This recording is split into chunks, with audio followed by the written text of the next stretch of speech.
guys, welcome to the Homestead. So today I have my friend Dean Kane back here again on the Homestead. We're going to talk about some amazing things.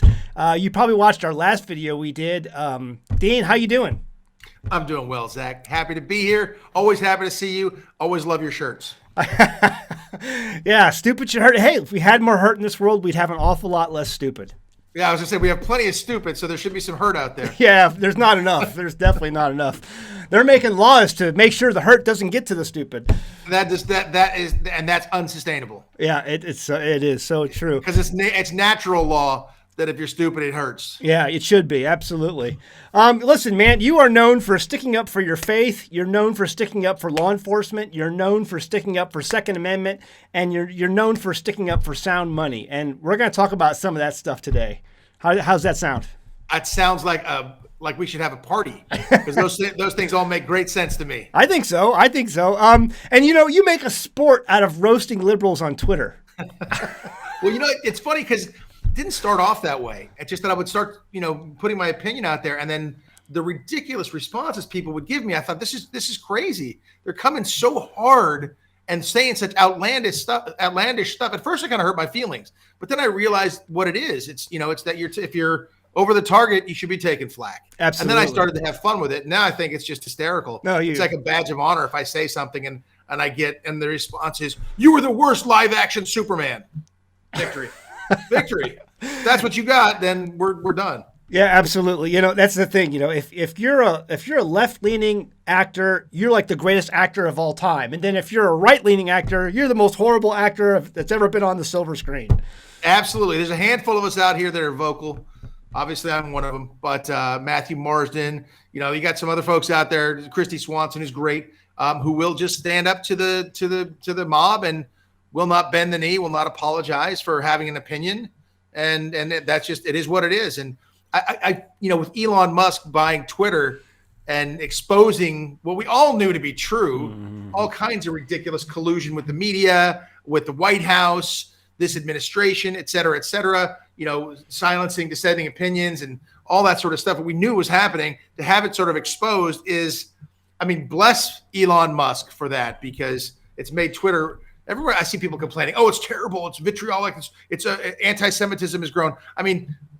All insane. I made a documentary against anti-Semitism. Someone was telling me they were coming at me for something about anti-Semitic this since Musk took over, which is untrue.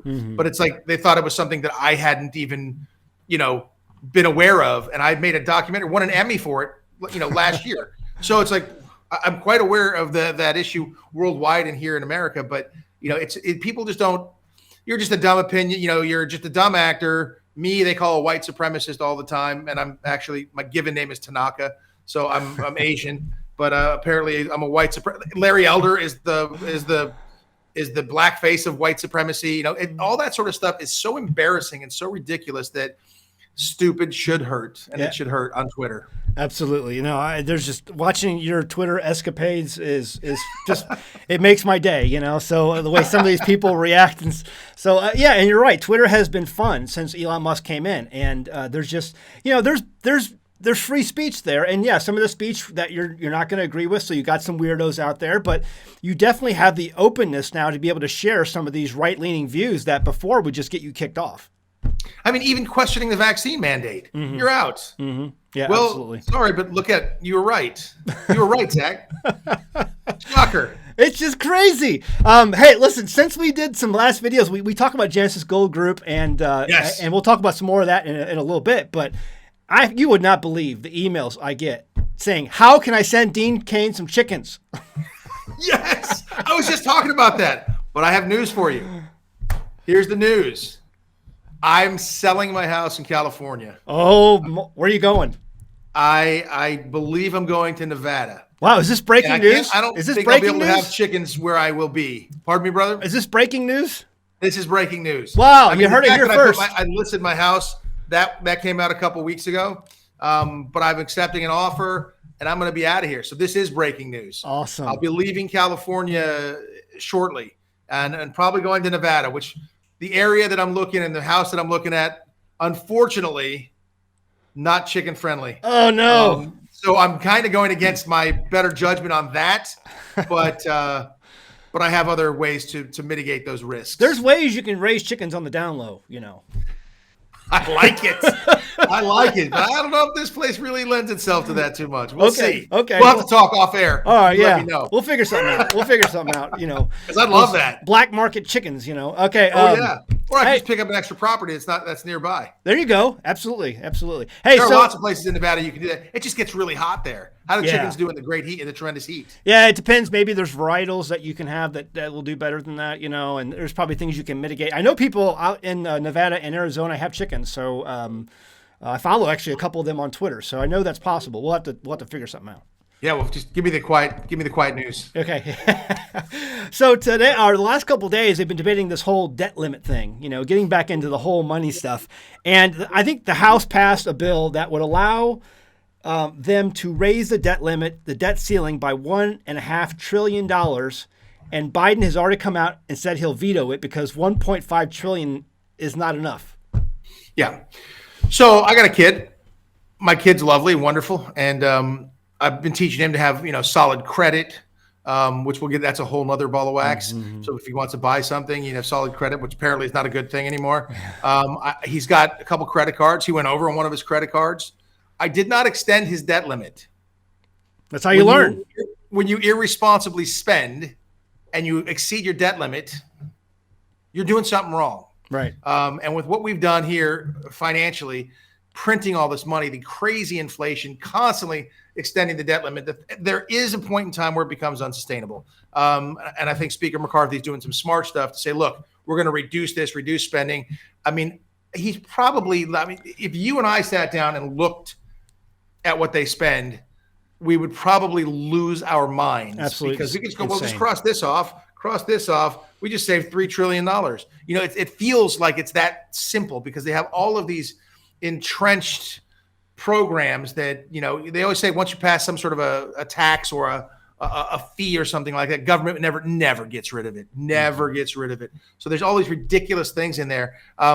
It's irresponsible. I think if Biden does go ahead and veto it, he's going to have to come to the table and negotiate. I mean, this is the guy who said there won't even be debates in the Democratic presidential. But are the Republicans strong enough to withstand that and say, well, we don't want to be responsible for shutting the government down, so we'll go ahead and give in to what their demands are?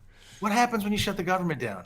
Nothing happens, which is great. That's what I'm saying. Like, nothing happens. Okay, so they're not doing anything stupid. Great, yeah, thank you. Exactly. I'm not. Social Security, Medicare gets paid anyway. Mm-hmm. That's in the law. So, you're not hurting. You're hurting our men and women in uniform, people like that. That's which I don't ever like. Right. And then you could pass something that make that not be the case.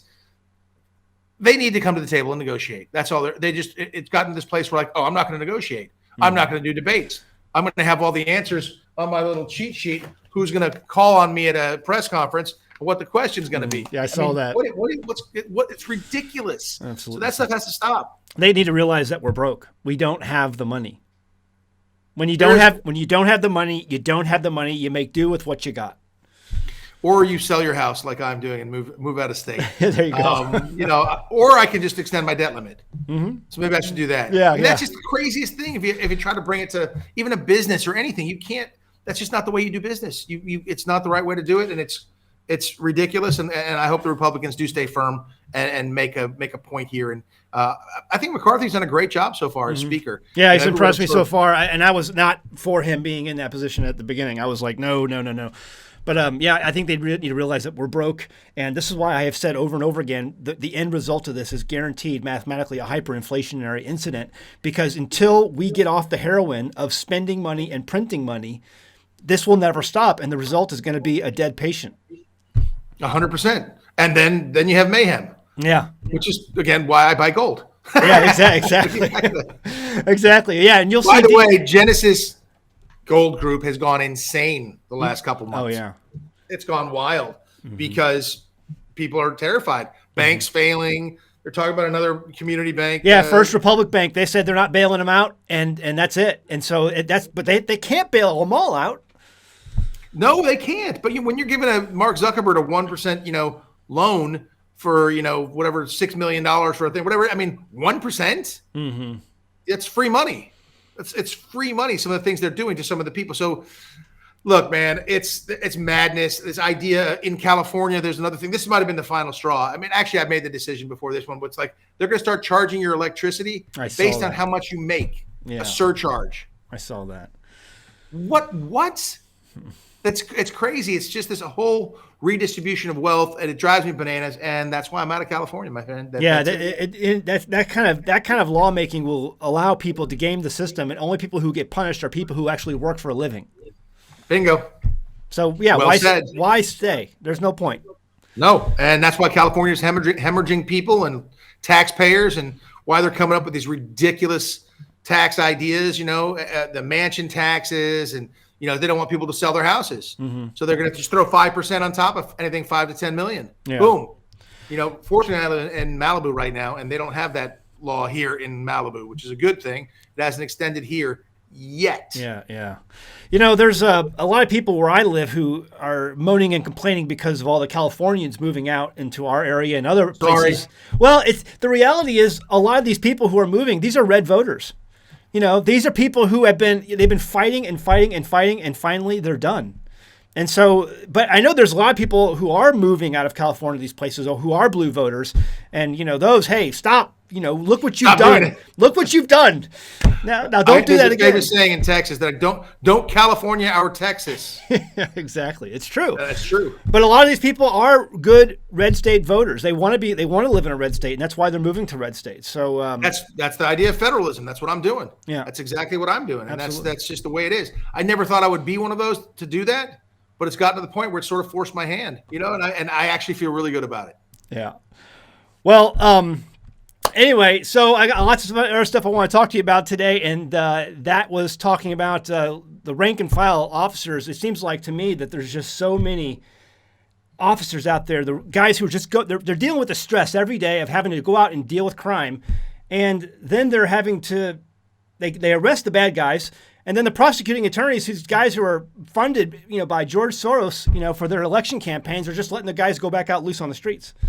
It's crazy. You got people like Alvin Bragg. You have out here in Los Angeles, you have George Gascon, and these people they're hamstringing the police at every corner. Poor police officers don't know what to do anymore. If you take someone down for causing trouble or hurting someone, a guy shoots at the police 6, 7, 8 times, and then they open up on him and they kill him. Oh, you could have shot him in the leg. You should have used non-lethal.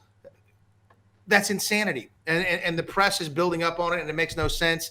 It's wrong. So poor police officers are stuck between a rock and a hard place. Do we get involved here, save somebody, help this situation, only to see the person out on the streets? I can't imagine anything more frustrating than that.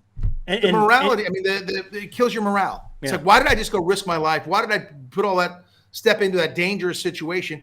Let it happen. I just did a video. Let it happen. Just step back. I just did a video the other day, and it got a lot of views. And it was just talking about some of these videos of these people who are going through the shopping centers and the stores, and they have no fear. There's no fear of consequence, no fear of authority anymore, and they feel like, hey, this. And there was a reverend, some pastor or somebody who came out the other day and says, well, this is how we get our reparations, and. And it's not just somebody of one color doing this. This is people of all colors I've seen the videos on.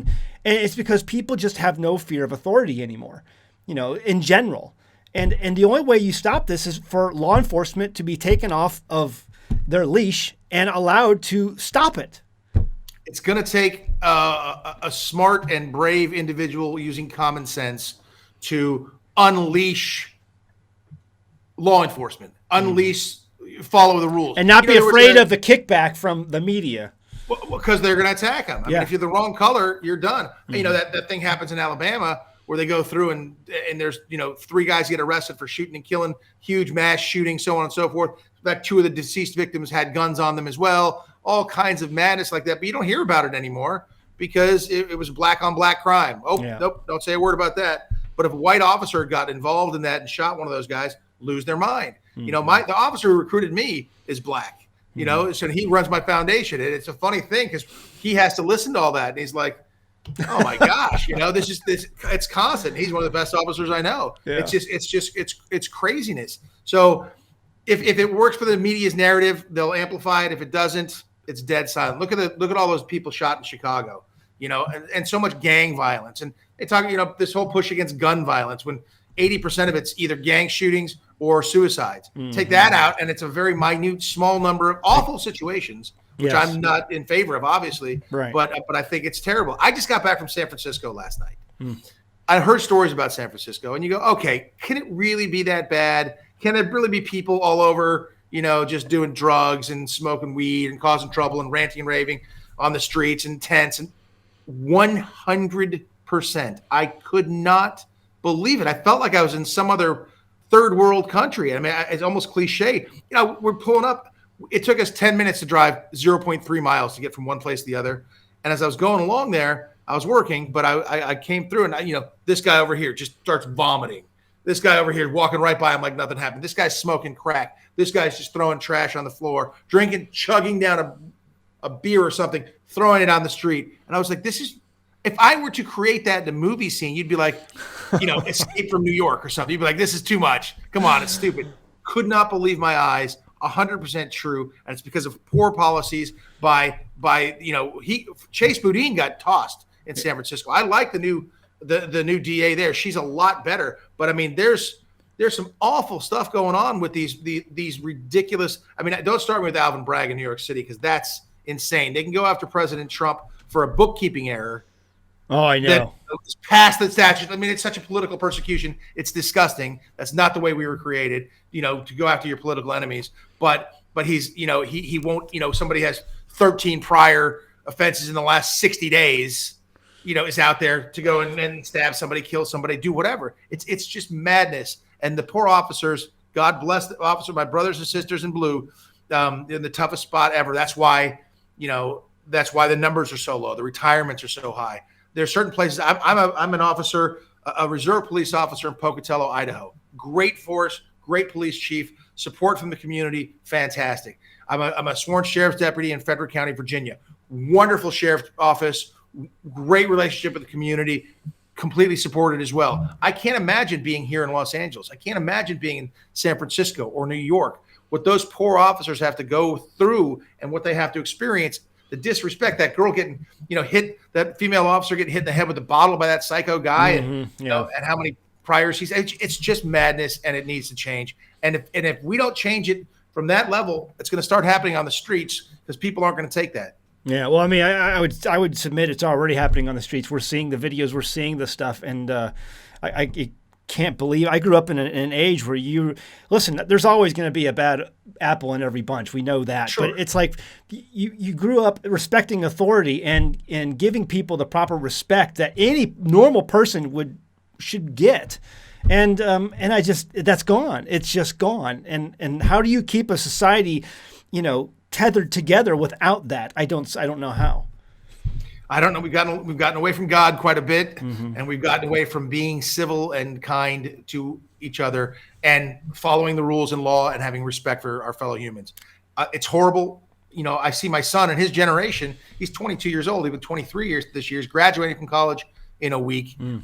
The world that we're leaving for him and his friends is a little bit. We're letting them have is a little bit convoluted and crazy right now. So, but I do know him and his friends, and I do have great hope and faith that they'll be able to help, right this ship. Hopefully we can do it ourselves, but yeah. I do have some confidence in that younger generation. Good. I do too. And I remember it always, whenever this topic gets brought up that way, like you just put it, I always think of Rush Limbaugh, and he said, the bar today is set so low for the upcoming generation that if you just put a little bit of effort into raising your children the right way, that's even so much more the chance of their success. And it's like when you see all those people running out there, looting a store. Where are the parents, man? If I saw that and my kid was anywhere and I would go through their stuff, I'd go through their things, I'd turn them in. Yeah. Let's go. This is not how we do things here. Absolutely. This is not the way it's going to go down ever. And you don't leave the house now. Give me your phone. Give me all your electronics. Yeah. Well, we have no concept of discipline. Hey, I want to get on to some more happier topics. There we go. I checked. I was telling you before we started recording. I checked IMDb, and it says you have an upcoming 11 projects that you're working on. You have been busy. Yes, it's fortunate, being able to write, produce, and direct and act is a gift. So I'm always busy. I'm always doing something. If I'm not doing law enforcement stuff, or if I'm not working with Genesis Gold Group, or if I'm not writing something, or Comic-Con, and there's a million things. So I stay super busy. But there's all these opportunities. I'm signing on to do a couple more movies right now. It's just a very good, wonderful, busy time. My best news, I get to break all this news on your show, is that we're about to sign a distribution deal for my movie Little Angels, which I've been just dying to get out there. Mm-hmm. And it looks like we've got that deal made, and we're going to make that happen. Awesome. And we should be in theaters sometime in July. And I'm extremely excited for that. I wrote it, produced it, directed it, starred in it. It's a good family movie. It's the kind of movie you can go and watch and go, here's a guy who's imperfect, who sort of sees the difference, the error of his ways, and changes things. But it's a Mighty Ducks kind of movie. That's so right. I'm super excited for Little Angels to come out. And I couldn't be more enthusiastic, and I can't wait to promote it. But I didn't say for sure it's happening yet. Yeah. We haven't signed the dotted line, but we're about to. That's awesome. That's great. That's fantastic. Yeah, Yes. there's a lot of good things you're working on.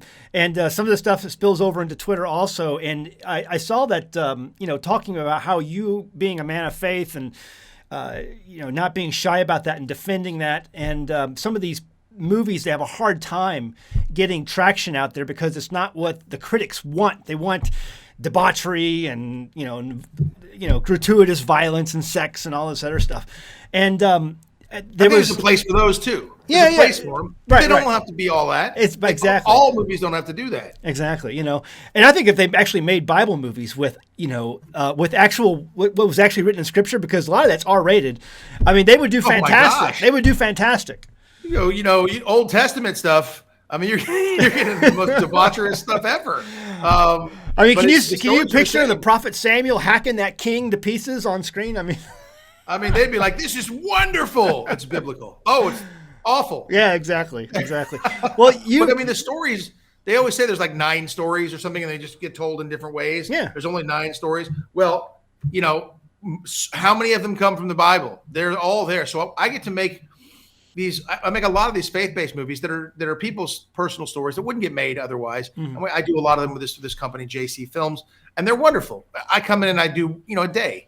I do it. I don't star in these things. I go and I do them because I want more of these movies out there. I want to help change the culture and tell stories that have a good moral, a good story to tell that teaches you something. Whether it's based on a parable or whatever it is.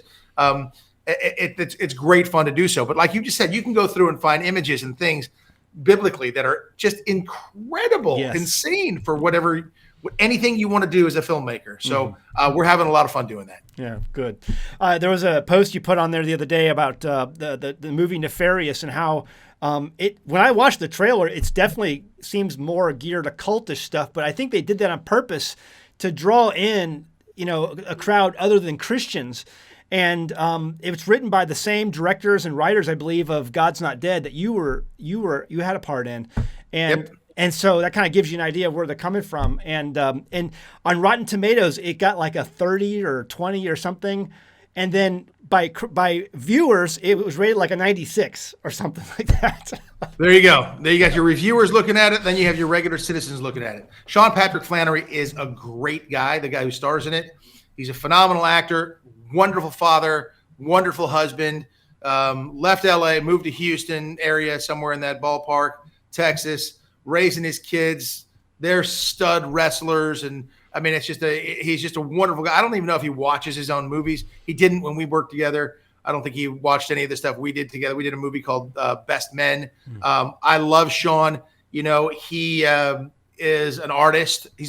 I call him a real warrior poet. Mm-hmm. He's an incredible writer. He's incredibly sensitive to things and stuff, but he's got a great view of the world. There's some great guidance from his grandfather and men in his life. And the fact that he took this role on and played it. So I've seen so many things on Twitter where they're saying, I haven't seen the film yet. I've been traveling, but they're like, you should be nominated for an Academy Award. Your performance is so strong.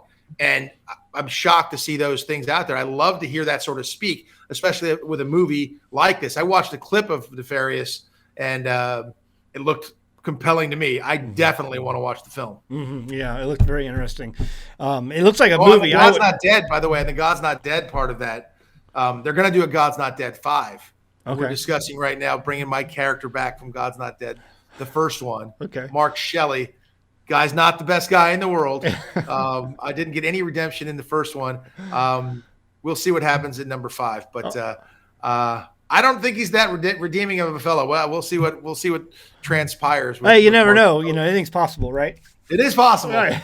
You can be saved at any time. That's right. Let's see. What was I also going to say?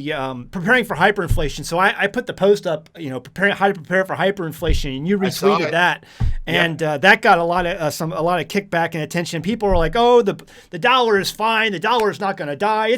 We're king." And like all these every day, there's another news article of a country saying, "You know what? We're going to pay in yuan today, or we're going to go with Russian ruble or something." It's happening. It is happening. It's terrifying in that sense. You know, you start to talk about, with Russia and China doing their things together like that and just foregoing the dollar, that and with our inflation and the things that we're doing, we're making it so easy for that to be the case. Mm-hmm. And it's unfortunate. You see the difference when a businessman's in charge of an administration versus when a career politician and all of his handlers, the deep state, if you will, the Susan Rices of the world, when those people are involved and they're doing their thing, boy, it is ugly. It is global. It is everybody in every country I go to. They're all affected, but it's because of policy. They're doing it on purpose, and they're purposely bringing the number of the value of the dollar down. I mean, I don't think any of this stuff is a mistake. This idea of a central bank digital currency that's like the end. When they can see everything you do and everything you spend and no cash, a cashless society. You post the wrong thing on Twitter. Oh, your social credit score goes down. You can't do this. Oh, you bought too much liquor this month. Oh, you've you bought a firearm. Oh no. Whatever it is, they can see everything you do, every transaction. That's why they were trying to get into your banking for any transaction that's over $600. That's Venmo. They hate cryptocurrency. They hate anything they can't keep their hands on. The problem we have right now is, as a private citizen, you should be totally private. Yeah. The government should know almost nothing about you. It shouldn't be able to. And we should know everything about the government. But it's flipped. It is right now. We completely don't know anything about the government. Yeah, they know everything about us. Everything for them is secret. Everything for us has to be an open book. It's completely wrong, and it is a recipe for disaster. I've been watching the de-dollarization happening, and I'm going to put up a chart here. You won't see it on your screen now, but I'll put it up in post-production, where we talk about how this, over the last 6 months, the dollar has just gone down, down, down, down. I think we're right now like 101 or something like that. And it's because when these countries stop spending in buying products in dollars, those dollars are just sitting in their vaults or getting in their banks, and they get repatriated, and they come home, which lessens the value of our dollar. And that's what's happening right now. We are seeing a massive repatriation of dollars overseas coming into this country. And people will say in the news that, the inflation, that's going away. It's getting better. Listen, I can goods. I'm getting ready to do some more canning here soon, and then obviously a lot in the summer when our garden comes in. But vinegar right now, about a year and a half ago, 2 years ago, was 99 cents for a gallon. White distilled vinegar. Right now it's $4.60. I'm not a mathematician, but that's a jump.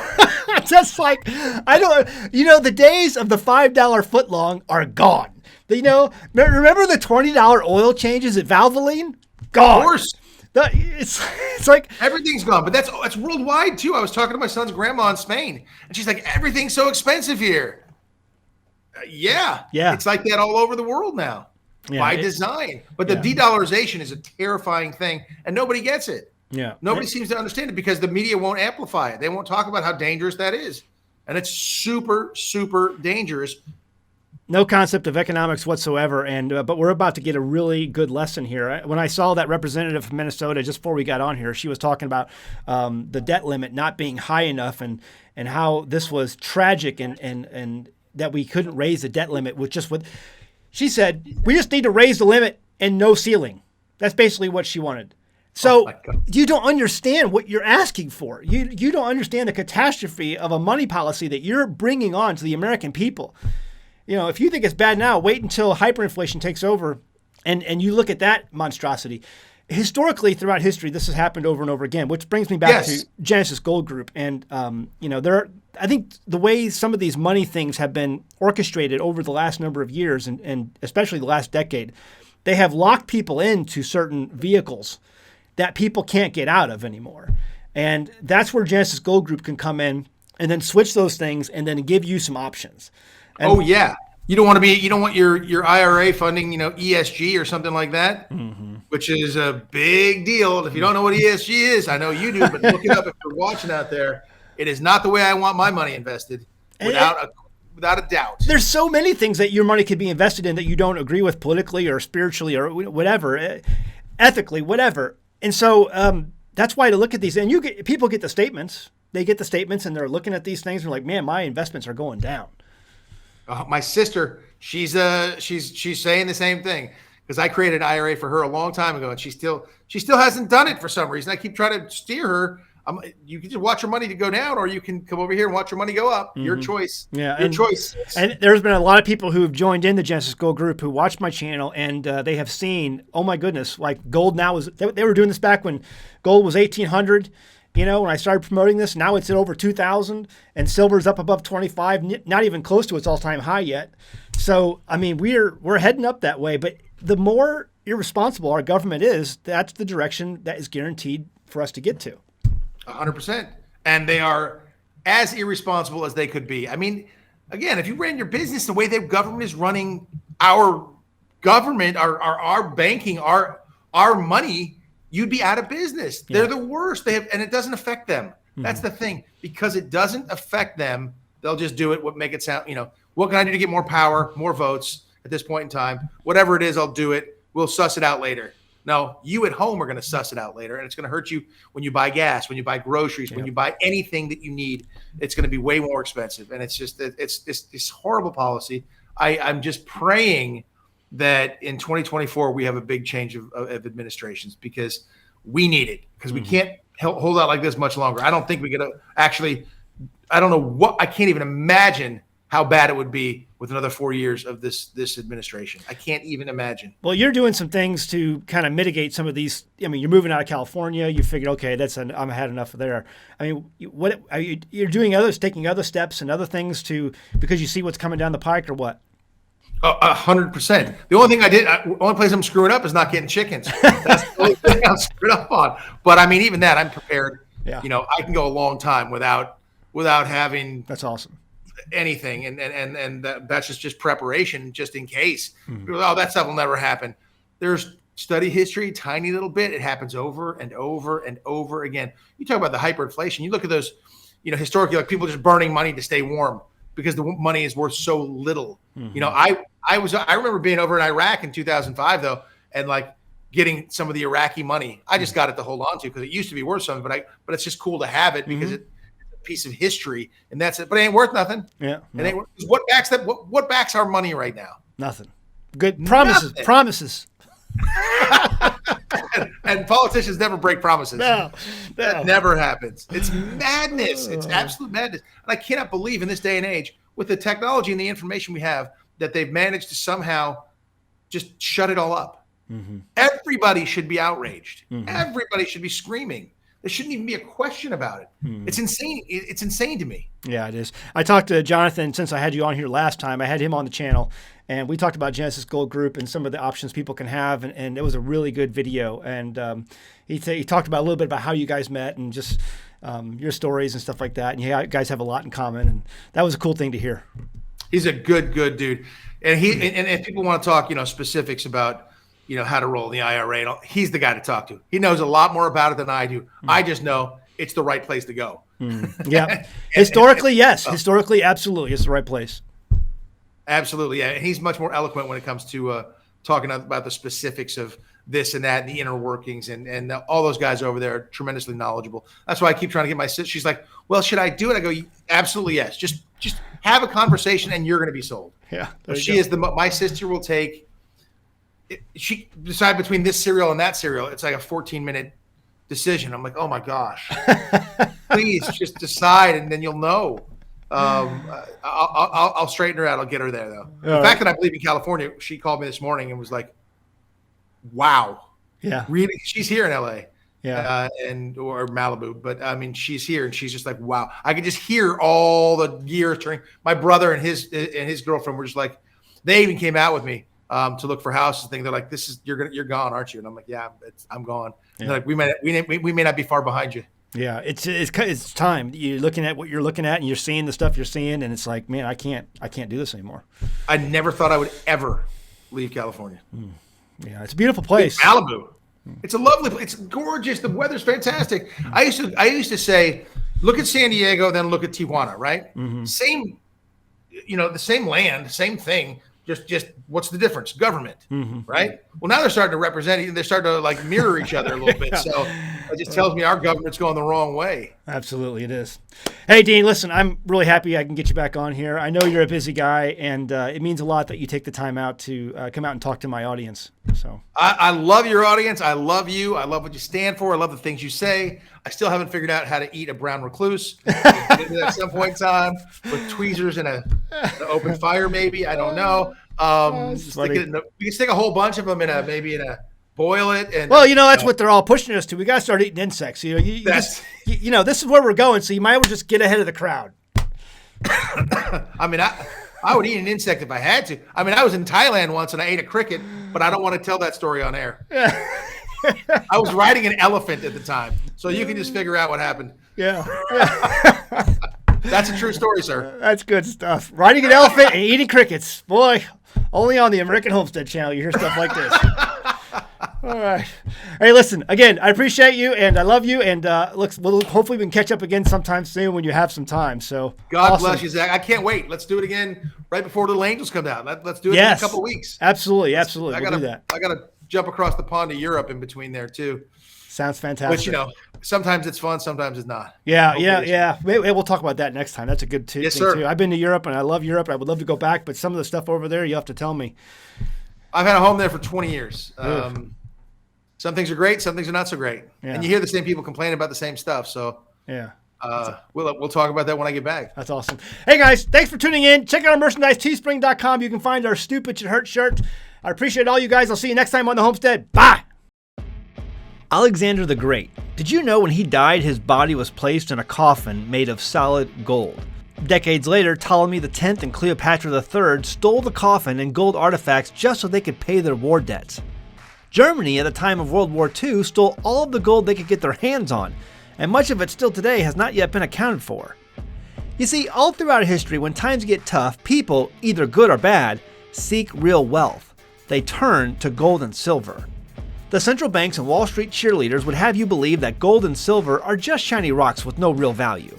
But did you know that central banks around the world have for the last year been buying record amounts of gold and silver for stockpiling? Stockpiling for what? What do they know that they're not telling us? Genesis Gold Group is a proud supporter of an American homestead. They help people get out of locked-in 401ks and IRAs into something that's real, physical gold and silver. If you're going to be locked into something, it might be a good idea to talk to Genesis Gold Group about being locked into something physically vaulted instead of just a piece of paper that at the end of the day is just that, a piece of paper. It's a clear surety that our economy is headed for turbulent waters. The nation is currently over $31 trillion in debt, and Congress keeps spending money and the Fed keeps printing it. That does not bode well for anyone keeping and saving money in savings accounts or paper-denominated assets. Call Genesis Gold Group today, this instant, or visit them online at genesisgoldgroup.com. They can put together a strategy that's right for you. And be sure to say that you heard about them from an American Homestead.